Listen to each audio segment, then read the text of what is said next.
Welcome everybody this evening to the annual Ronald Tress Memorial Lecture here at Birkbeck. I'm Jeff Walters, I'm Dean of the School of Business, Economics and Informatics.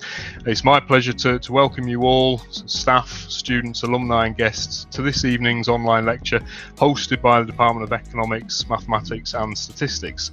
A special welcome also to members of the Tress family who are joining us this evening, and to our guest speaker Paul Johnson from the Institute for Fiscal Studies. Paul is also an alumnus of Birkbeck, which I'm sure Stephen will introduce him and tell you a little bit more about him later. Paul is going to deliver a lecture this evening entitled Johnson on Johnson, where he will explore the economic challenges facing Boris Johnson's government and some of the policy options available. I'm sure Boris Johnson's government is facing a lot more than just economic challenges, but that's the focus anyway tonight. I will hand you over shortly to my colleague, Professor Stephen Wright from the Department of Economics, Mathematics and Statistics. He will introduce Paul to you all in more detail. But before I hand over to him, I just want to say a few short words to introduce this lecture and to give you a bit of background into this lecture. So we've held the Ronald Tress Memorial Lecture for 9 years. We first began in 2012. This has become an annual event run by the Department of Economics, Mathematics and Statistics to honour Ronald Tress, an extremely influential economist. Between 1941 and 1945, Tress was economic advisor to the British War Cabinet, and he played a vital role in the development of the post-war Marshall Plan for Western European economic recovery. He subsequently became Professor of Political Economy at the University of Bristol in 1951, before joining Birkbeck as Master in 1968, a role he held until 1977, after which he was elected a Fellow of the College and also became Director of the Leave Hume Trust. I've also been told that he was a very financially prudent master. Whereas other masters had expensive oil paintings made of them, he insisted on just a drawing that we have displayed in our council room. When I was looking into Ronald Tress, I found that the year he left Birkbeck in 1977 was also the same year he published an article in the Political Quarterly entitled "The University's Alternative in Quaternary Education." In this article, he discussed how universities were not static institutions in regard to the teaching, in regard to the research that they pursue, or to the people they serve. However, he also recognised that universities were very, very slow-moving and often cannot really contemplate doing anything other than what they're doing at that particular time. I think for those of us that work in higher education, I'm sure this is something we can all recognise. What was particularly interesting, however, was how he also argued universities are capable of remarkable changes whilst remaining true to their essential selves. And he also argued universities have become too focused on 18 to 25-year-olds. This, I can assume, was coming from his 9-year experience as Master at Birkbeck and, of course, his intimate understanding of providing higher education opportunities to adults. I think his thoughts on higher education almost 45 years ago are actually incredibly relevant to this day for two reasons. Firstly, obviously, we have the COVID pandemic, and what this has meant is that we're living through a period of rapid change in higher education and, of course, more broadly in society. And we are now having to do things that might not have seemed possible 18 months ago. So in Birkbeck, as is the case across institutions in the UK, we've made the shift to offer online learning. And of course, in fact, we've delivered the entire academic year up to this point online. And what we've learned over the past 12 months is now critical to the way that we adapt our teaching for our current and future students. Secondly, the government has also more recently started to recognise the virtues of lifelong learning and the importance of all forms of education, not just higher education for adults. I think this will be critical as we seek to rebalance the economy post-COVID and also the need to contemplate reskilling and upskilling, which of course will involve educating adults. These developments might be happening almost 45 years after Tress wrote about this, but I don't think it takes away from the fact that we need universities to serve a broader demographic now more so than ever than the 18 to 25-year-old student market. These two issues are fundamental to Birkbeck, and so whilst the pandemic has been an incredibly challenging and disruptive year, I'm confident that we at Birkbeck and in the School of Business, Economics and Informatics are adapting rapidly to the changing circumstances. We're doing something different to what we could have imagined, and that we're also continuing to align with our historical values and mission to promote flexible and part-time higher education courses to students of all ages. During his time at Birkbeck, Tress established the economics department, and for this reason we host the annual Tress Lecture as a way to honour his legacy and contribution by inviting a leading figure in the field to speak on the pressing issues affecting society today. He set the department up in 1972, and so next year will be the 50th anniversary. I want to welcome you all again to this evening lecture. This would have been our 10th lecture had it not been for COVID and the cancellation of the event last year. And I'm sure that this time next year we will be celebrating the 10th anniversary of the Ronald Tress Memorial Lecture, and we can also celebrate 50 years of the economics department, and hopefully we'll be able to host you all with a face-to-face event. So I don't want to say anything more. I want to now pass you over to my colleague, Professor Stephen Wright, and I hope that you all have an enjoyable evening. Thank you. Thanks, Jeff. I hope I'm live. My microphone is live and functioning. Okay, well, I'm very pleased to be doing the welcome to Paul Johnson to you, particularly so because I was actually head of department last year, and I was the one who invited him to give this lecture. And it was supposed to be in a new format that would open it up, the lecture, to both current and former students, as well as invited guests, which we'd had in previous years. Now, sadly, the timing of the original lecture was right at the height of the COVID crisis, so we had to postpone it. And when we did postpone it and thought about retiming it, we hoped that a year later we would actually be able to welcome everyone to Birkbeck for the lecture and offer you a glass of wine, instead of which Paul is drinking tea, and so am I. But unfortunately, frustratingly actually, we nearly got the timing right, but not quite right. The other Johnson hasn't quite enabled us to hold the lecture in person. So unfortunately, we'll have to postpone the glass of wine. But we're still extremely pleased to have Paul with us, and we're very grateful to him for being prepared to talk to in this necessarily restricted way. Now, I won't say much, but just a little bit of background. A year ago, we agreed the title of the lecture. In fact, I think it was Ron Smith who suggested it, and we were actually rather surprised that Paul hadn't already used the title. And given the title, inevitably, I was tempted to draw comparisons between the two Johnsons. But to be honest, I struggled a bit. True, they both did do their undergraduate degrees at Oxford, but Boris, of course, as everyone knows, went there from Eton, while Paul went to a state school. Boris, of course, as everyone knows, studied classics, while Paul, of course, studied the much more useful subject economics. He also studied some P and some P along with that economics, but we won't hold that against him because we've actually already introduced an MSc PPE at Birkbeck, so we have to be tolerant of these other disciplines. After Oxford, Boris decided he had had enough education, but Paul, of course, made the exceptionally wise decision to study for an MSc in economics at Birkbeck. Now, one of the perks of the job as head of department is that I can look up, if I see that anyone famous is an alumnus from Birkbeck, I can actually look up their marks in our records, which sometimes makes for interesting readings. Now, in Paul's case, of course, I can't possibly reveal what his marks were. They're entirely confidential. But what I can say, I think without giving away too much, is that his highest marks were in a module called Performance of the British Economy, which I think indicates early on a sort of specialist subject that Paul has continued with throughout his career. At this stage, I'm more or less run out of comparisons, except to note that according to Wikipedia at least, both Johnsons have more than the average number of children. But in contrast to Boris, Wikipedia does seem fairly confident of how many Paul has, which I gather is 4 sons, actually. So I'll drop the comparisons at this stage and just focus briefly on what he's done since then. I think really because that's of interest to the current students. Very impressive CV, starting the IFS, moving on to a wide range of increasingly senior roles in the public sector before coming back to IFS and then becoming director, alongside a number of other important roles, for example, being on the Committee on Climate Change. And I do hope that a career like this provides a role model for the current generation of students.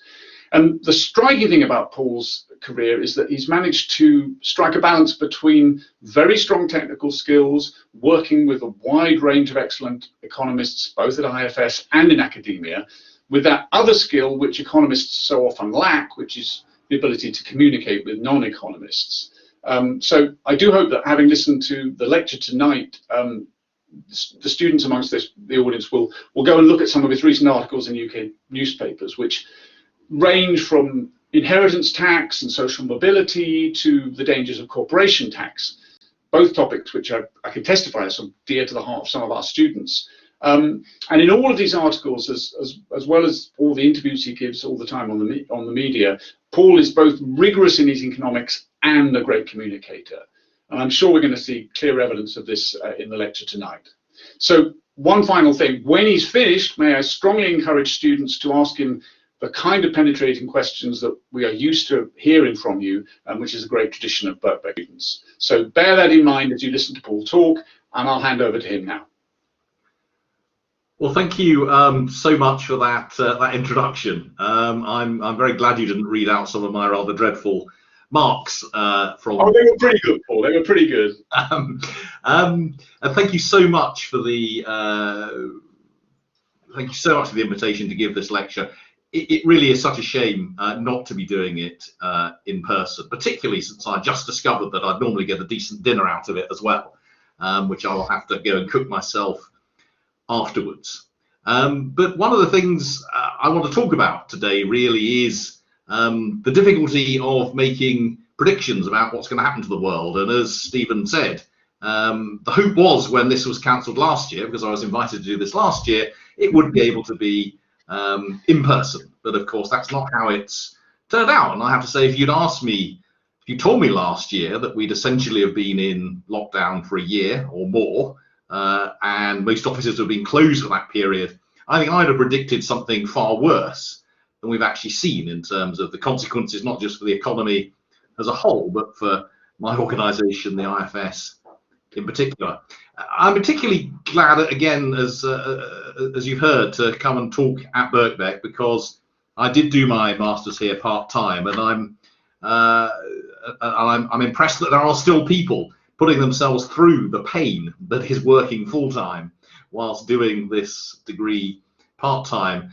As you heard, I do have 4 sons, all of whom born after I finished the master's degree, and I am confident it is just 4. But I think it is one of the only things that prepares you for the tiredness of having 4 children under the age of 5, is trying to do that master's part-time whilst working full-time. I don't think I've ever been tireder in my life, other than when having very small babies and when doing the masters at Birkbeck, which may explain, as I say, some of my less than stellar marks in those exams.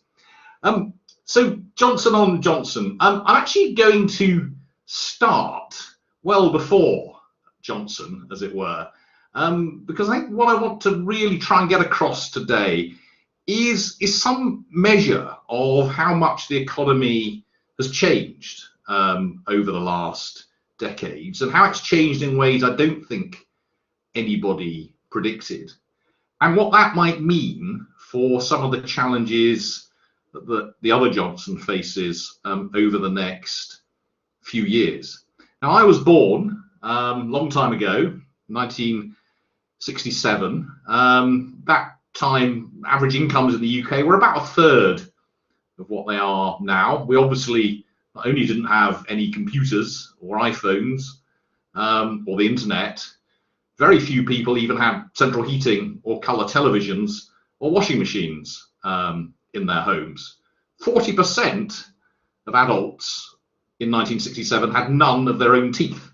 It's not 40% of old people, 40% of all adults had none of their own teeth back in 1967. So the world has come on quite a lot since then, mostly actually in a good way.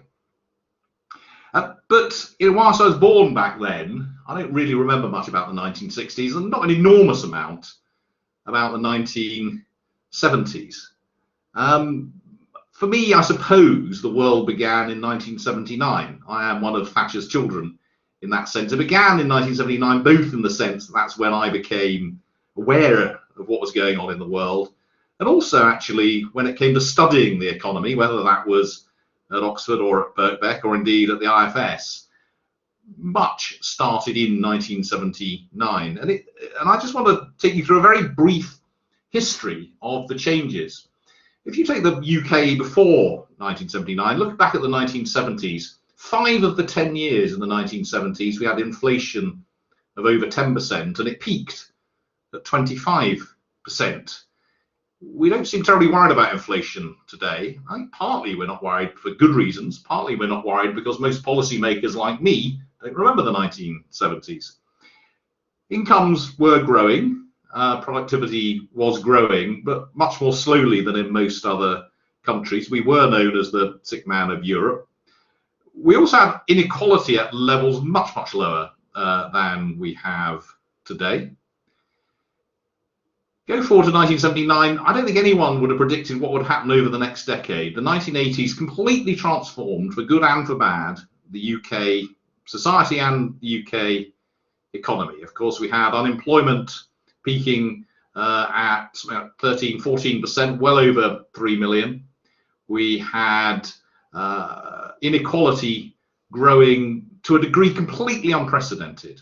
After decades of stability and indeed gradual reductions in levels of inequality in the UK took off astoundingly during the 1980s, right across the distribution, partly reflecting that increase in unemployment, partly reflecting very sharp cuts in taxes, partly reflecting cuts in welfare benefits, partly reflecting nascent globalization and technological change, partly reflecting the demise of the trades unions who had been so powerful up until then, partly reflecting deregulation of financial services, the so-called Big Bang. So by the end of the 1980s, the economy, the British economy, looked nothing like what it had looked like a decade before. Still a whole series of underlying problems, of which possibly the biggest then was unemployment and inequality. Inflation still higher than it is today, but not a huge problem, with one blip at the beginning of the 1990s following the so-called Lawson boom. Go forward to 1997. For a lot of other people, history started in 1997, of course, with the arrival of New Labour. You look over the next several years and you have a number of significant changes, big, enormous, huge increases actually in the scope of the welfare state, tens of billions of additional spending on in-work benefits, which kept a lid on inequality. Actually, outside of the top 1%, inequality has not grown at all in the last 30 years if you're looking at income inequality, different measures, of course. We had the introduction of the minimum wage, we had big increases in spending on health and so on. And actually over that period, over that entire period really, from the late 1970s to the mid-2000s, wage growth was pretty decent, productivity growth was pretty decent. Actually, productivity growth in the UK, if anything, was a little bit better than in most of the competitor countries. Things started to change. Of course, we had the huge shock then, the once in a lifetime, once in 100 years shock of the financial crisis in 2008, 2009. Things actually began to change a little before that.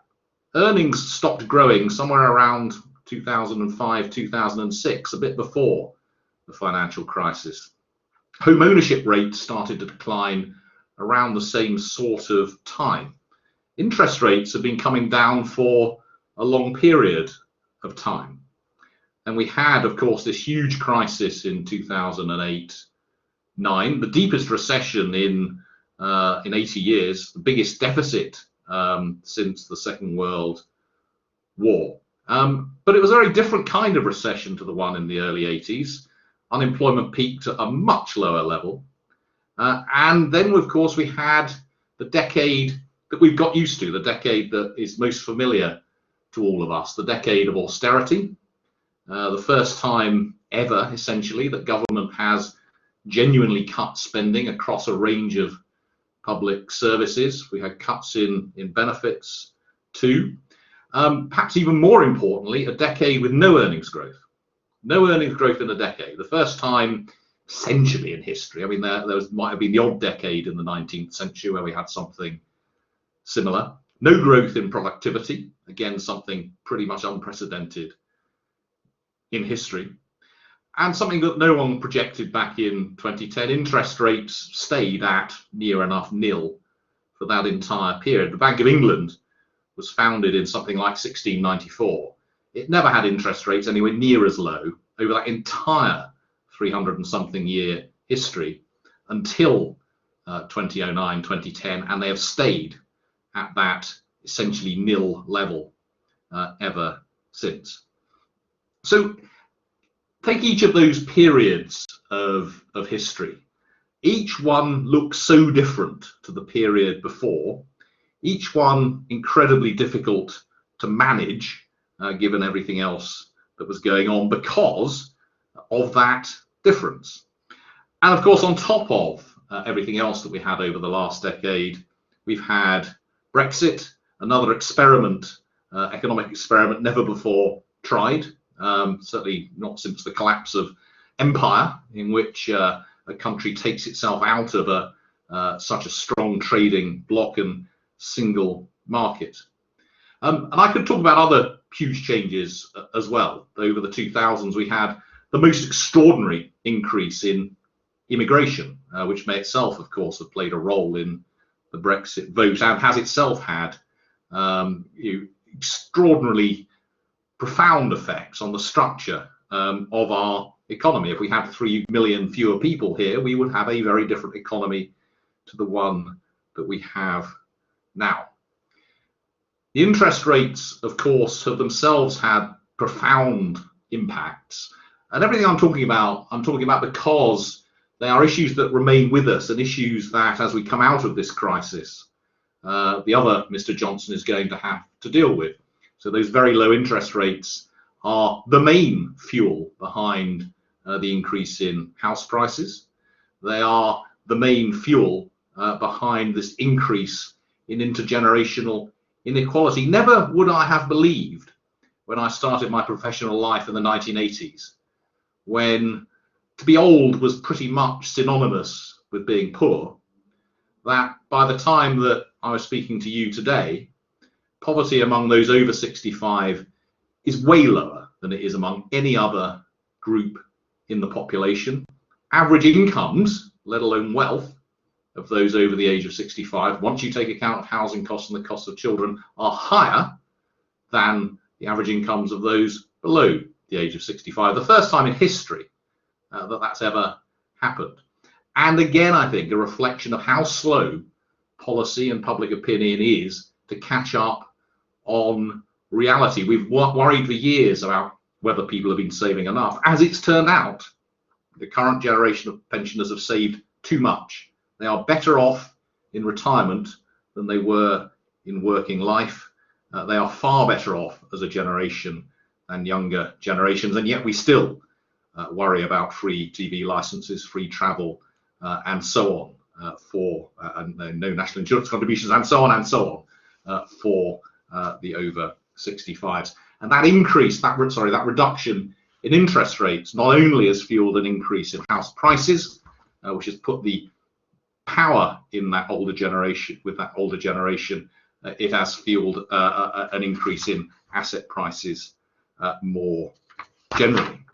So we came into the 2019 election and then the events of the last year with a whole series of underlying challenges and problems. And let me just remind you again of some of those challenges and problems. We'd had a decade of austerity, cuts to public services on a historically unprecedented basis, a decade without any growth in earnings, a decade in which home ownership among younger generations had collapsed. By the mid-2010s. About half as many 30-year-olds were homeowners as was the case in the late 1990s. We had productivity, flatlining productivity. What we didn't have was, as I've indicated, overall inequality that was significantly bigger than it had been in the last 20 or 30 years. But the world looks much less rosy if you can see that there is a lot of inequality and you're not getting any better off. One of the key statistics that I think drives a lot of politics at the moment, alongside that lack of growth in earnings, is what's happened at the middle of the income distribution to home ownership. 20 years ago, someone in the middle of the earnings distribution, in their 30s with children, was about as likely to be a homeowner as someone at the top of the income distribution. Today, they're far less likely, less than half as likely to be a homeowner as someone at the top, and about as likely as someone at the bottom of the distribution. Renting has moved right up the income distribution. Nothing wrong with that in principle, but given the expectations that I think this generation has had, given the sense of loss of ownership that has resulted, I think that's had profound political consequences.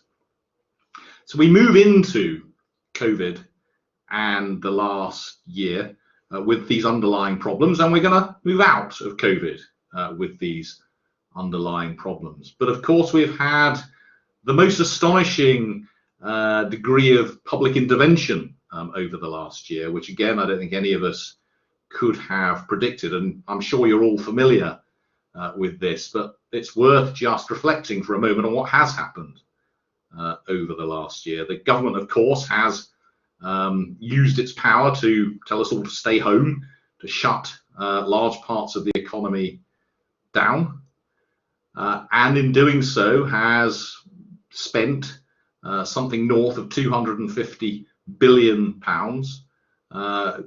biggest spending spree by government at any time outside of the First and Second World Wars, creating the biggest deficit any time in our history outside of the First and Second World Wars, and quite remarkably paying the wages at one point of something like 8 or 9 million private sector workers through the furlough scheme. And indeed today, whilst we don't have fully up-to-date figures, probably still 3 or 4 million on furlough. Certainly a couple of months ago, still something like getting on for a quarter of the private sector workforce were having their wages paid through furlough by the government. Something I think we would have thought completely inconceivable not so long ago. And of course, in many respects, this has been staggeringly successful. If the Office of Budget Responsibility and the Bank of England are correct in their forecasts, it seems likely that unemployment will peak at maybe 6.5%, much lower than it was even after the last recession, infinitely lower than it was in the 1980s, despite last year being the biggest recession literally in the whole of history, or certainly since that last pandemic, the Black Death in the 1340s. So that scale of government intervention in some senses has been enormously effective, and it's not just the furlough scheme. We could talk about the support for the self-employed and support for business, as well as many of the other schemes that have gone through. Very unusual impact on the public finances. Every previous recession, why have we gone into big deficit? It's essentially been because tax revenues have gone down. This time, it's essentially because government spending has gone up to such a vast degree. So where does that leave us as we come out of this, hopefully come out of this COVID pandemic? And what are the challenges facing us? Well, again, let me say we don't know what the challenges will be, but it looks like we've got inflation licked. Let's hope we're right. It looks like we've got unemployment licked. Broadly speaking, let's hope we're right. But maybe we're not. And as I say, one of the things I want you to take away from this is the memory of problems that we've had in the past that may come back. No one, as I said, thought that interest rates would be remaining at zero or thereabout since 2010. Everyone is now, I think, planning economic policy on the presumption that they will stay there for decades. Well, maybe they will, maybe they won't. But what about the challenges actually evidently facing us? I want to talk about 6, though 2 of those are Brexit and climate change, and I won't spend long on those because you've probably heard more than enough about them. So let me just say a couple of words about those first. I'm very happy to take questions on them. Of course, these are things that were with us well before the pandemic and will remain with us for a long period to come. Brexit, we know, will, from an economic point of view, make us worse off than we would have been had we not left the European Union. That's an impact that will probably be slow and gradual, probably result in our productivity growing a little bit less quickly than it otherwise would have done. But of course, it gives us possibly other opportunities. Climate change, I think, is a bigger, longer term impact on us if we are serious, as I think we are, about going for net zero. Now, let me just say a few words about the scale of that challenge. As you heard, I am a member of the Committee on Climate Change, and we advise the government that they should be looking to achieve net zero by 2050. Now, in overall terms, as a fraction of national income over that period, that should not reduce national income by ever so much. Very hard to know, but if policy is good, national income in 2050 may just be 1 or 2 percentage points less than it otherwise would have been, may not be any smaller at all. Lots of caveats around that. The first is, if policy is good, the history of policy is not generally good. The cost of policy failure in a lot of these markets can be very high. So getting policy right is incredibly important.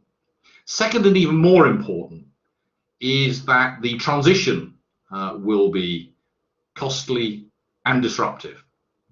We've done enormously well so far.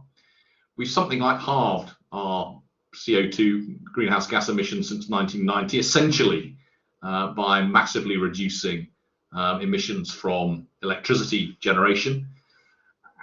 Also, to be fair, by exporting some of our emissions as we import more manufactured goods. But that reduction in emissions from electricity is no difference to my life or yours. The electricity coming out of the plug is still exactly the same as it always was.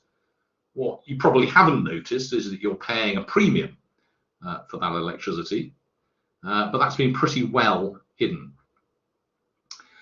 What comes next is going to be very much harder. It's going to require tens and tens of billions of investment from public and private sector each year for the next 20 or 30 years, as we not only continue that decarbonisation of electricity, but also extend very substantially the amount of electricity we create, because we're going to have to run a lot more things electrically if we're going to get to carbon neutrality. If we're going to get to net zero, we clearly can't have any gas boilers in our houses. That's 20+ million households that will have gas boilers taken out and either heat pumps or electric heating or hydrogen replacing them. We won't be able to have any petrol or diesel cars. That's 10-15 million cars which will need to be replaced. We'll need to change the way that we fly, the way that we eat, the way that we manage the land. I'm not saying any of these things are impossible. Indeed, I think they are quite possible and indeed necessary, but they will change the structure of the economy, and we need to manage that well and effectively, or we won't do what we need to do, because the policy will become too disruptive and too unpopular. And we don't have, let us go back to the 1980s, a great track record of managing major economic change in a way which protects those who are most in need of protection. Let me go on to my next 4 challenges. The first one, arising to some extent directly out of the COVID crisis, but actually something that this government would have faced in any case, is around taxing and spending and the public finances. So in the short term, arguably, it doesn't matter terribly much that we've borrowed hundreds of billions over the last year. That will add to the national debt and gradually, hopefully, fall over a long period as a fraction of national income, just as it did after previous wars. Though there's a question as to whether it will look like the debt that we accumulated during the Napoleonic War, which took about a century to get down to more reasonable levels, or that which we accumulated during the Second World War, which took no more like 25 years, despite being very high initially. And that's to do with the speed of growth in the economy and also the capacity of the state to raise taxes to cope with that. Now, we've got a significant deficit. More importantly, we've got challenges which I'm sure you're all familiar with, from an aging population, more spending on pensions, in particular more spending on health and social care over the next decades.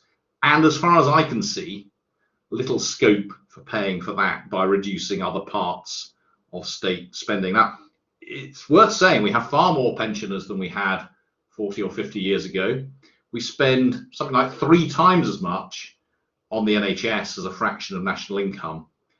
And whilst taxes are edging up as a fraction of national income, we don't actually have taxes very different, or indeed overall spending very different from where we were 40 or 50 years ago. Now, that's quite a trick to have carried off. And we've carried off that trick essentially by coming close to abolishing defence spending, it having been 8 or 9% of national income 50 years ago, by cutting out the building of houses, the support of nationalised industries, changing the way we fund higher education, and so on.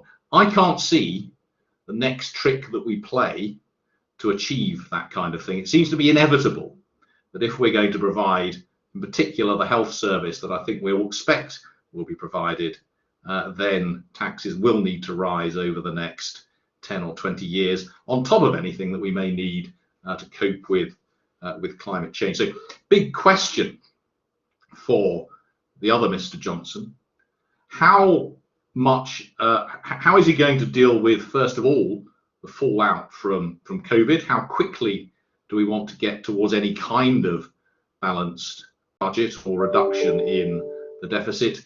And what is the long-term plan for dealing with what looks to me like a big structural deficit going forward? Is he going to prepare us for tax rises? And what are those tax rises likely to look like? Where is the plan?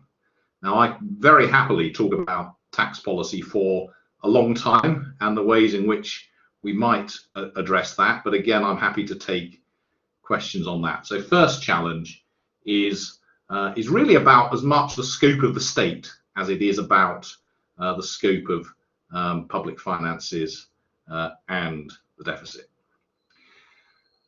Second challenge, it strikes me as being incredibly important to address, and again it's a long-standing one, is all of the issues around our productivity. Now, I could talk about all sorts of aspects of that, but I want to say a word, and this seems like a good audience to do it in front of, about education in particular. Now, not only is it extraordinary that our productivity has not grown at all over the last decade, it's not grown in the context of the average education level of the working age population rising very fast. The number of graduates coming into the labour market has never been higher. In a sense, the less well-educated older generations are retiring at the other end. The puzzle of this lack of productivity growth is compounded by the fact that education levels in the workforce have continued to rise.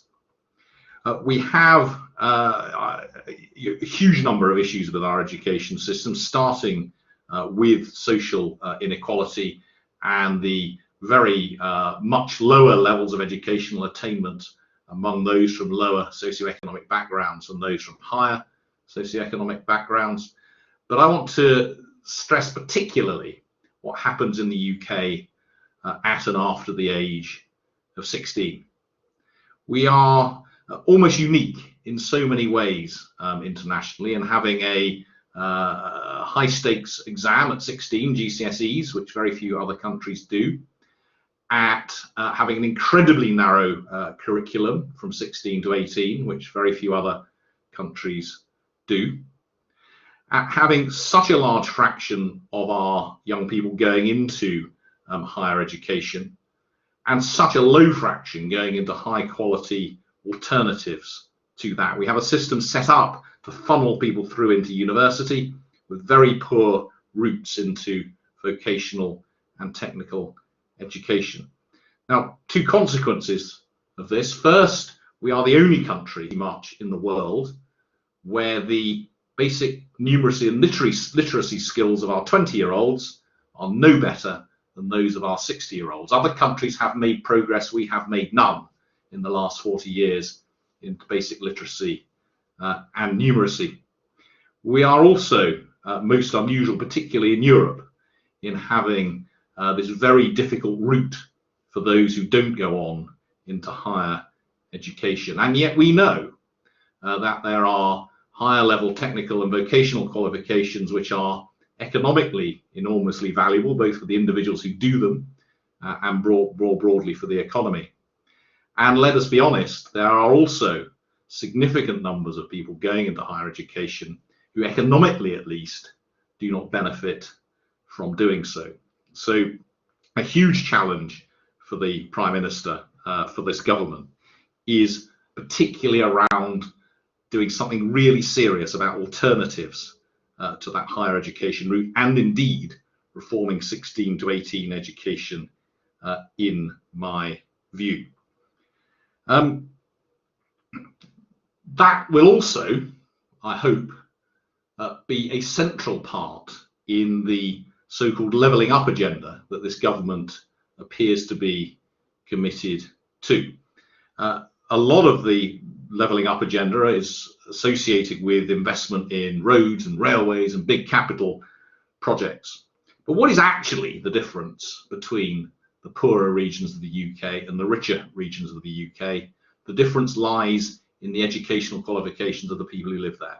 Overwhelmingly, graduates at the median, at least, in the north and in the south, earn roughly the same. It's just there are an awful lot more graduates in the south. There is one other big difference, which is all the really high-paid jobs are in London and the south. So what is the gap between the rich regions and the poor regions? It's not actually in median income, given your education. It's not even in poverty rates. London has some of the highest poverty rates in the country. Two things stand out in London. First, an extremely high fraction of the population are very highly educated. And secondly, it's the place that you need to be if you want to earn a really large amount of income. Once you take account of housing costs and you look at income at the median, incomes in London are no higher than they are anywhere else in the country. So if the government's serious about levelling up, then it needs to understand, first of all, that set of statistics, but secondly, really needs to focus on where the high quality jobs are and where the high quality education is, and that includes education outside of the HE sector as well as within it. There's a second strand to that, of course, which is the way that the labour market works.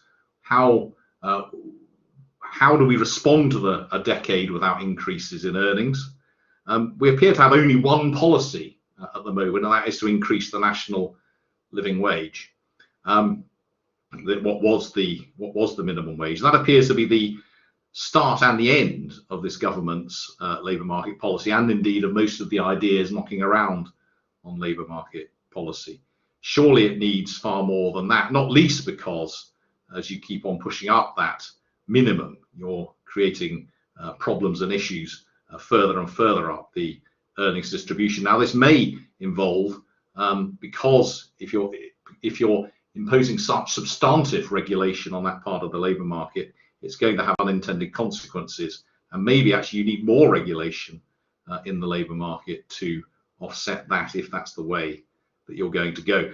We're looking at, I'm thinking of things like the uncertainty of 0 hours contracts, the difficulty for people who don't know what hours they're going to be working tomorrow and the day after, the way in which the new technology platforms insist that everyone is self-employed. I mean, these are massive changes in the way that our labour market works, actually made worse by, for example, our tax system, which provides big incentives for companies to pretend that people who work with them are self-employed. I've referred to the changes in the distribution between different generations. I don't think we as a country have still got our heads around how to run economic policy and social policy in a world of zero interest rates. We have we have this disjuncture between the generations. We continue to benefit those who have wealth through the way our tax system works, through the way that capital gains tax works, through the way the national insurance contributions work, through the way the council tax system works, through the way the inheritance tax works, all of which are generous towards those with wealth and therefore penalise those without. That effectively is generous to one generation and penalises another. We need a fundamental look at that if we're to take basic issues of equity at all seriously. That is quite a bunch of issues that the government needs to face. What else will be a result of COVID? I don't know. You will have read, I'm sure, lots of stuff about how we're all going to move back to the office, or we're not going to move back to the office, how we're all going to live out of London, or we're all going to stay in London. I've got no idea what's going to happen as a result of COVID in those circumstances. What it looks to me like is that what's happening is that a lot of trends which were happening in any case may have been exacerbated. The continued looseness of monetary policy will exacerbate some of the effects of a decade of loose monetary policy. The government faces a huge choice about what to do with respect to fiscal policy, but the underlying issues in our labour market, the underlying issues of geographical inequality, of generational inequality, of educational failure, of the need to pay for the health and care and pension system remain today as they did a year or 18 months ago. The same is true, of course, of dealing with Brexit and dealing with climate change. So that's quite a range of things that Boris Johnson, Rishi Sunak, and company will need to deal with. And once, hopefully very soon, this pandemic is largely behind us, I think it's really time that those rose back to the top of the agenda. Now, I think I've spoken particularly in this format for more than long enough. I'm now very happy to take questions on any of that.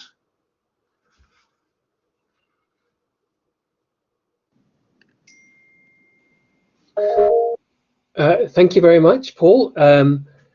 The way the Q&A will probably work is if you like to put your hands up, then I will call you up, and then you can unmute yourself and answer. So, yes, Catherine. Thank you very much for a fascinating and concise summary of the problems. I just wonder, do you think something like cryptocurrency will become a parallel economy or a subversive economy that will derail the conventional economy that we're talking about at the moment? I confess to being no kind of expert on cryptocurrencies.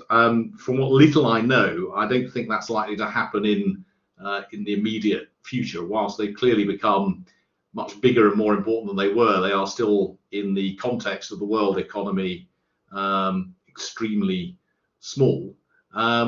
So my guess is not. But I'm not going to pretend to know very much about that particular issue. I'm sorry. Thank you. Tom, number 3. I hope you know who you are. I think that's me. I don't know if you can hear me, but thank you very much, Paul. That was very interesting. I just had one thing you mentioned there about the sort of the changes that we're about to go through, and I wanted to pick up on inheritance in particular. I just wondered if, in your eyes, there's going to be a substantial inheritance boom, and to what extent that could potentially impact the economy, and obviously younger people who pick up that inheritance, essentially.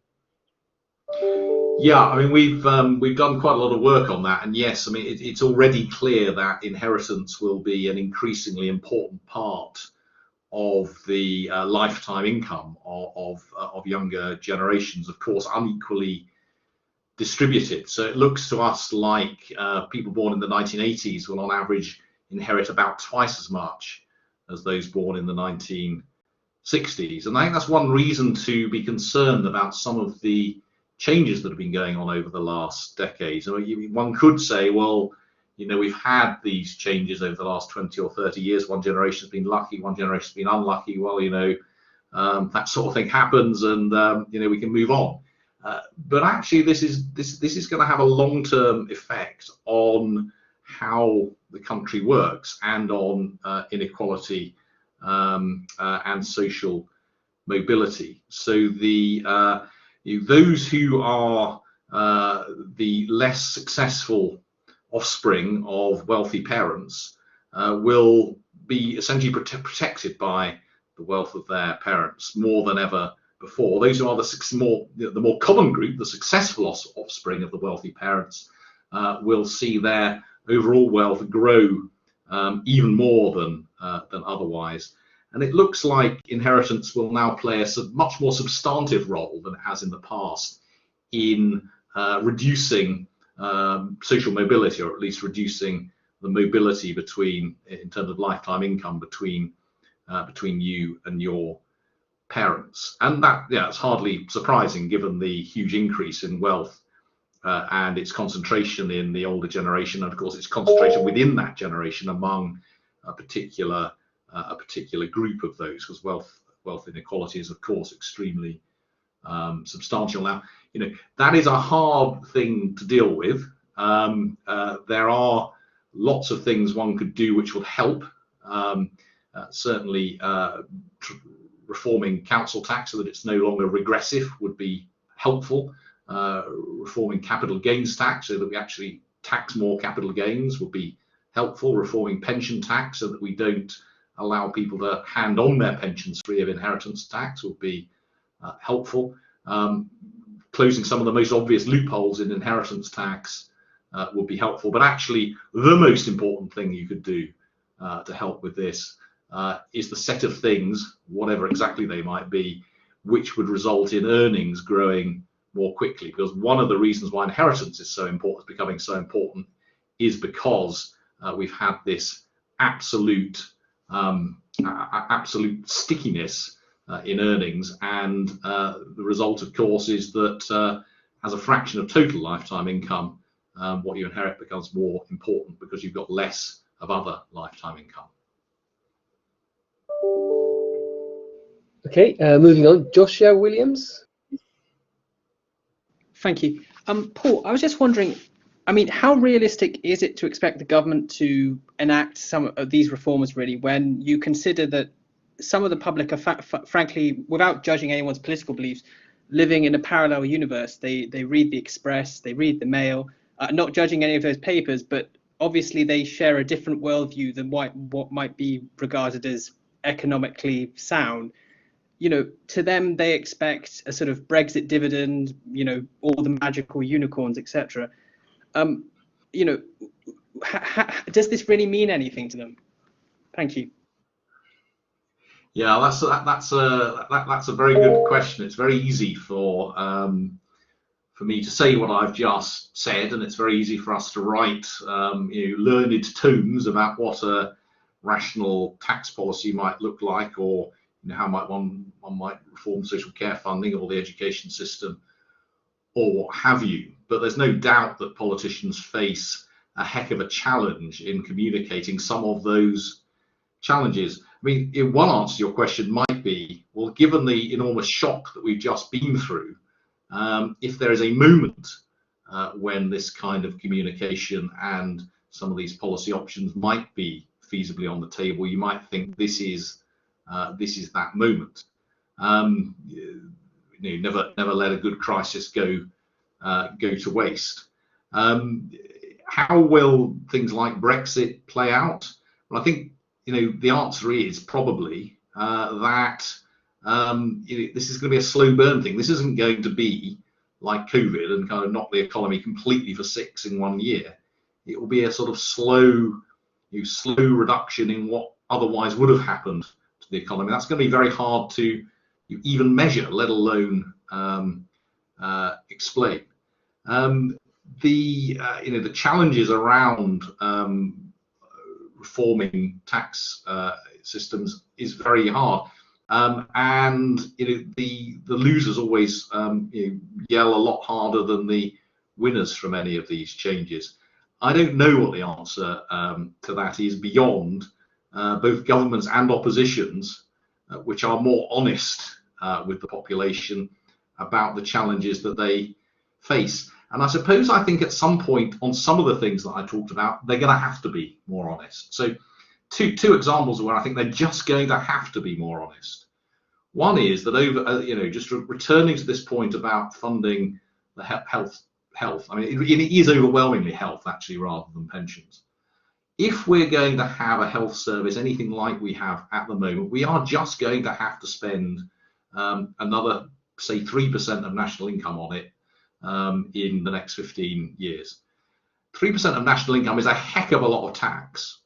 Now, as I say, I can't see where you cut that from anywhere else. So I think that just means big tax. I think that has to mean big tax rises over the next 15 years or so. If that is as inevitable as I think it is, then you're just going to have to communicate the need for that, because you're going to really struggle to make those tax rises otherwise. And the other thing where I think, I'm actually quite worried about the lack of communication is on climate change, where, I think we've been, partly because of those who are making, in my view, the completely specious arguments in favour of getting to net zero in 5 years' time or whatever it is. That's completely impossible. And yet I think it leaves people with the view that therefore getting to net zero in 30 years' time will be relatively straightforward. Well, it won't. If we're serious about it, we need to people to understand that it's going to be disruptive and have the policies in place to do it. So am I optimistic about all of this? Not entirely, because I'm not sure that the political class is yet ready to front up about some of these issues. So I'm afraid I do share some of the, I think, pessimism that was inherent in that question. Now, I have a question in the chat, but he's just left, but I'll still ask it anyway. Government has now adopted the carbon budget, and the net zero commitment is brought forward to 2035. We are discussing domestic fiscal policy space, but this new policy will put extraordinary pressure on international trade and policy that come with it. What are your thoughts on this commitment in light of the issues with the need for further government incentives, low productivity, and international competition? And he apologizes, his microphone's not working. Well, a lot of questions there. Yes, I mean, the international side of this is clearly vital. I mean, there's little point in the UK getting to net zero if the rest of the world isn't doing anything. There's also limited point in us getting net zero on carbon emissions we produce ourselves if we're just going to import a whole bunch of goods which are produced with carbon emissions in them. So we need policies which are going to presumably impose taxes or tariffs on such imports.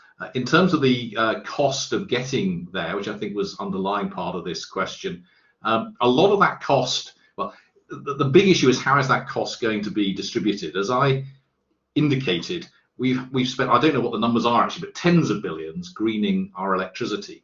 How's that being paid for? Well, it's being paid for by our electricity bills. How does that, the distributional effect of that actually is rather regressive, because low-income people spend a higher fraction of their income on electricity than high-income people. To the extent that we continue to do this through the private sector, when it comes to replacing gas boilers and so on, again, that will be very regressive. My guess is that some of that will have to be subsidised or paid through via the public sector. it may have. The question there was also, and that's the only way to ensure that it's not fully regressive. You also asked about productivity. Now, all of this becomes harder, clearly, if productivity isn't growing faster. If we are poorer, this all becomes harder to achieve. And I think that's one thing that's worth saying in the context of COVID. Lots of people, I've heard this, I have to say, extraordinary stuff from people about how we've had a year of COVID, the economy shut down, we've produced less CO2 emissions. It's going to be easier to meet our targets because of that. Well, of course, it's not going to be easier to meet our targets. We're poorer than we otherwise would have been. If we're poorer than we were, things are harder to achieve. So, and actually, and this is very clear in all the data, if you're going to achieve these things, you need to be successful and productive as an economy. So again, all of this comes back to some extent to these issues around our poor productivity and earnings growth over the last period. Okay, next I have Alex. Hi, Paul. Carrying on with the theme of kind of low productivity growth and how that makes everything harder. If the trend we've seen in wealth and income inequality over the past 20 years happens again over the next 20 years, obviously there's clear microeconomic effects and effects for individuals. What might the macroeconomic effects of this be, in particular thinking about productivity? Yeah, that's a good question. I mean, you've got a sort of circular sort of flow here, don't you? I mean, low productivity for large parts of the economy flows through into low earnings growth in those parts of the economy. Now, your question is, does that then flow into low productivity growth in itself? Well, there's certainly some evidence that low levels of demand in the economy are damaging for growth in productivity, as perhaps actually our zero interest rates. Going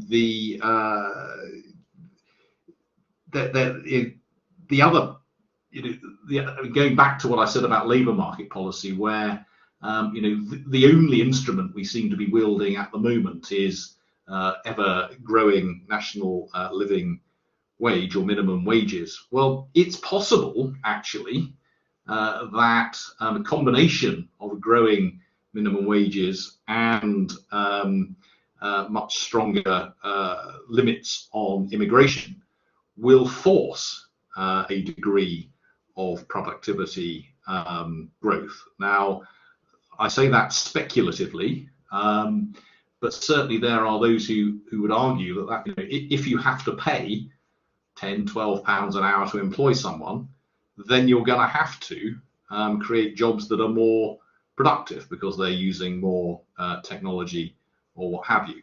If you can't bring in people from Eastern Europe or elsewhere to harvest the crops or work in coffee shops, then you're either going to have to change your economy so that you've got machines harvesting the crops, or you're going to have to stop harvesting the crops and do something more productive instead. So it seems to me at least possible that those two potentially quite big shocks to the economy will have an impact on productivity in a positive sense. But I would put that in the basket of taking a punt rather than something that I'd be confident will be a result. Thank you. I've got 4 more questions. I think that will be it because of the time. Brian Gost. Hi. Hopefully you can hear me. Thank you for that excellent survey of some of the structural issues the country is facing. You mentioned a couple of times that we, as a nation and policymakers, probably haven't gotten to grips with setting economic policy in a low interest rate environment. And it made me wonder, do you think any of the issues that you've outlined would be naturally resolved by, just reaching a higher kind of steady state level of interest rates? Related to some of the previous questions, I suppose it probably depends on whether you end up with productivity growth accompanying that. But yeah, it'd be great to hear your thoughts on that. Thank you. Yeah, thank you. And I mean, actually, your sort of caveat at the end is absolutely crucial. So you can look at this from all sorts of points of view. If you're looking at it from the point of view of the government budget, then an increase in interest rates without an increase in growth is pretty bad news, to put it mildly, because you're just paying a higher fraction of your annual budget in interest. Now, if it's accompanied by growth, and you'd expect significant positive growth to be accompanied by some increase in interest rates, then that's absolutely fine. That's clearly manageable. Although, I don't think I made perhaps clear in presentation, interest rates are now so low that whilst debt is pretty high by historic standards, our debt interest payments are at their lowest in history because interest is essentially zero.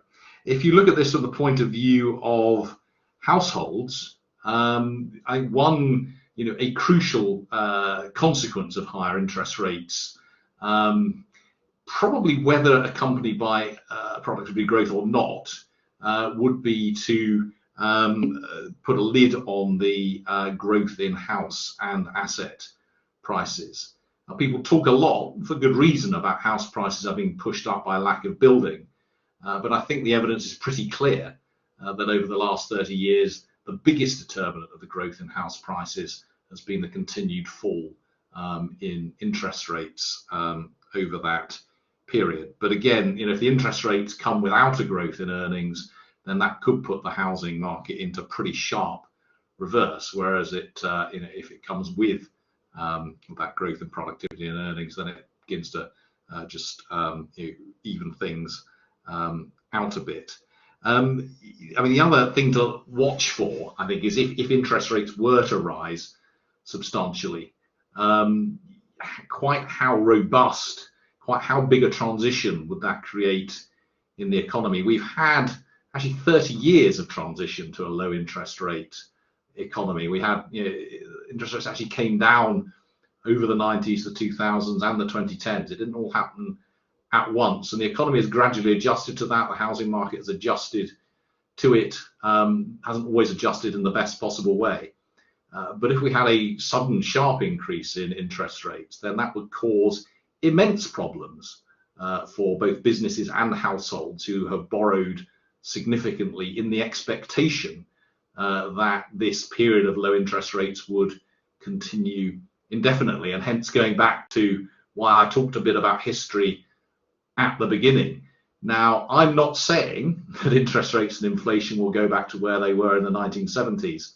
I'm simply saying, let's not forget that the 1970s did happen, and it is not impossible in an economy like ours to have interest rates and inflation at rates that we have not considered possible for the last 40 years. And clearly, even a small move in that direction would cause real short-term adjustment problems for the economy. Yes, I do too worry about the taper tantrum. Okay, I'm going to read Benjamin's question before I come to Andy Ross. So he says this: I have two questions, also having microphone issues. One, on Brexit, do you see anything specific that the government could do to mitigate this slow counterfactual decline? And two, on the labour market, do you see AI having an impact within the next decade? And if so, what would this look like? Gosh. So on Brexit, I don't think it's, the specific stuff that government might, I think, end up doing could well be the sector or industry specific support in those circumstances where, for example, big car factories or aircraft factories or food manufacturing plants or what have you would otherwise have closed. It would not surprise me if we see selective intervention of a kind that governments have largely eschewed for the last 40 years or so. I think that the more general response is actually the same as you'd think the general response would have been before Brexit, which is to focus on these issues of both productivity and earnings growth, investment in education, infrastructure, competition policy, and all of the sort of, as I say, it's sort of slightly boring sounding, but absolutely crucial aspects of economic policy that do have long-term payoffs. And actually, let me just say just one quick word about those long-term payoffs. It's quite easy to become a little bit cynical about government policy. There is not actually an enormous amount governments can do to make a big and sustainable difference to the economy over a 2 or 3 year period. There is an enormous amount that governments can do to make big and sustainable difference to the economy over a 20-year period. That is what we have seen when we look at the impact of single market and trade policy, the impact of competition policy, the impact of infrastructure, the impact of regulation, and so on. These do have big long-term effects, and those are the things that you need to look at if you're going to have, if you're going to see some of the negative consequences of Brexit dealt with. It makes getting that other policy right even more important than it was before. Sorry, there was a second question. I've forgotten what it was. Yes, on the labour market, do you see AI having an impact within the next decade? Right. I don't know. I mean, one thing that one thing that we do see is that there are significant numbers of jobs towards at various parts of the labour market actually, but including towards the bottom end, where those jobs are becoming increasingly possible to automate them. Now, historically, in a way, that automation has affected, in particular, sort of blue-collar workers who are often not at the bottom of the labour market. Those possibly skilled, semi-skilled manual jobs. Increasingly, that's likely to start having an effect in retail, in transport, and in other areas. We're actually a bit further down the labour market, indeed towards the area where the national living wage kicks in, but also potentially some jobs further up the distribution. Now, I'm fairly sanguine about the long-run effect of these things. I'm certainly not of the view that this will mean that there are no jobs in 20 years' time. But once again, our history of dealing with transition, where this has, if this were to have a big effect on one sector quickly, then there is a big policy challenge in managing that transition. Thank you. So last two questions, Andy Ross, and then I'll come to Peter. Andy. Hi, Paul. Thanks. Great presentation as always. I was just going to ask, how do you respond to modern monetary theory or magic money tree without using bad language, please?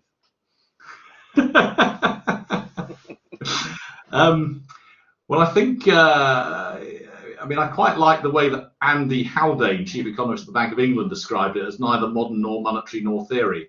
But the, for those who aren't familiar, this is essentially the idea that in the end it's money that matters, that if you have control of your currency, then the government can essentially do what it likes by printing money, and control inflation by adjusting taxes. Now, I think there's two responses to that. One is, well, I mean, you can take it one way or the other. I mean, you can either adjust taxes to control you can either sort of adjust taxes to spend and use monetary policy to control inflation, or the other way around. You might actually end up in exactly the same position, so that may not be so different from what we're used to doing. But the proponents tend to take the view that what it actually means is that we could spend far more than we do at the moment. But of course, the economy is a real thing. So if the state is spending a lot more money than it is at the moment, then that either crowds out private sector activity, as it always would, or does risk that inflation, which would then result in taxes needing to rise. And the strange thing about modern monetary theory is it is often sort of associated with a whole series of other objectives and policies which don't really have anything to do with the underlying theory. So in one sense, I don't think it's terribly interesting, and I certainly don't think it's a basis for making policy. Actually, I'd quite like to give Andy a quick chance for response, if you have any response, Andy. Do you? No, I more or less agree. I don't think it's anything new, and the Keynesian elements can be important, but there's nothing new, and of course there's a real limits, there's real constraints, of course there are. So we agree, I think. Okay, thank you. It would be more interesting if you didn't, but okay. Finally, Peter Toman, please. Hello. Yeah, I'm afraid parts of my question you've already answered, but I've read lots of articles that sort of go along the lines of the problem with the UK economy is that there's no wage growth. There's no wage growth because there's no productivity growth. There's no productivity growth because there's no investment. There's no investment because the rate of return on investment is too low, and the rate of return on investment is too low because of quantitative easing. Please comment.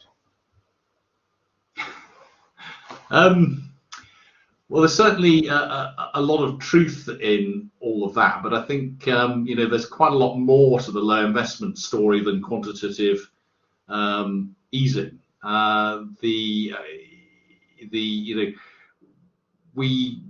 One of the things that we know happened already as a result of the 2016 Brexit vote is that there was a very sharp reduction in private sector investment relative to what's happening elsewhere and what was projected to happen, and particularly from international companies. Now, that hadn't got anything to do with quantitative easing. That had to do with issues around economic and political uncertainty. And there's great work by IFS alumni, John Van Reenen and Nick Bloom, showing exactly that kind of effect.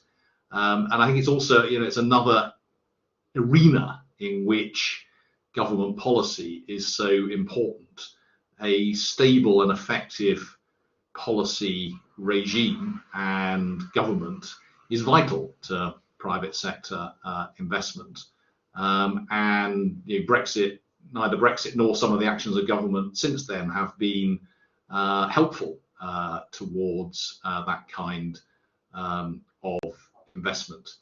I think you talk about quantitative easing. I see that as part of the general very loose monetary policy, and that that very loose monetary policy has had a number of impacts, I think, on productivity, particularly because it means that companies have been, which might otherwise have failed in a higher interest rate environment, have succeeded.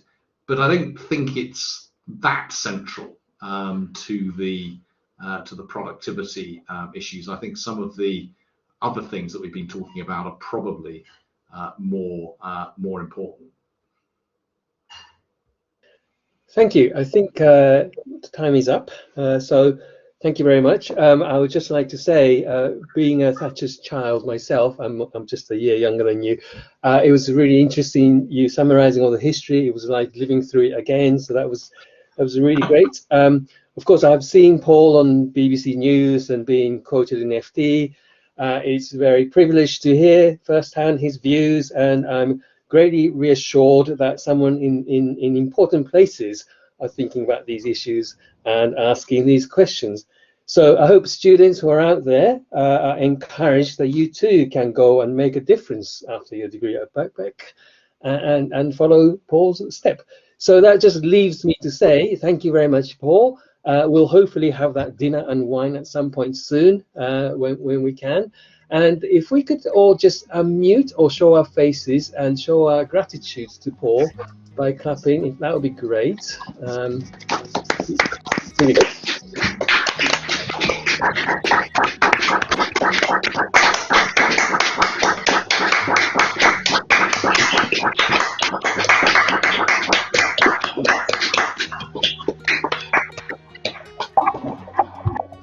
It was really an enjoyable lecture, and thank you for students for asking lots of challenging question too. And we hope to see you all soon.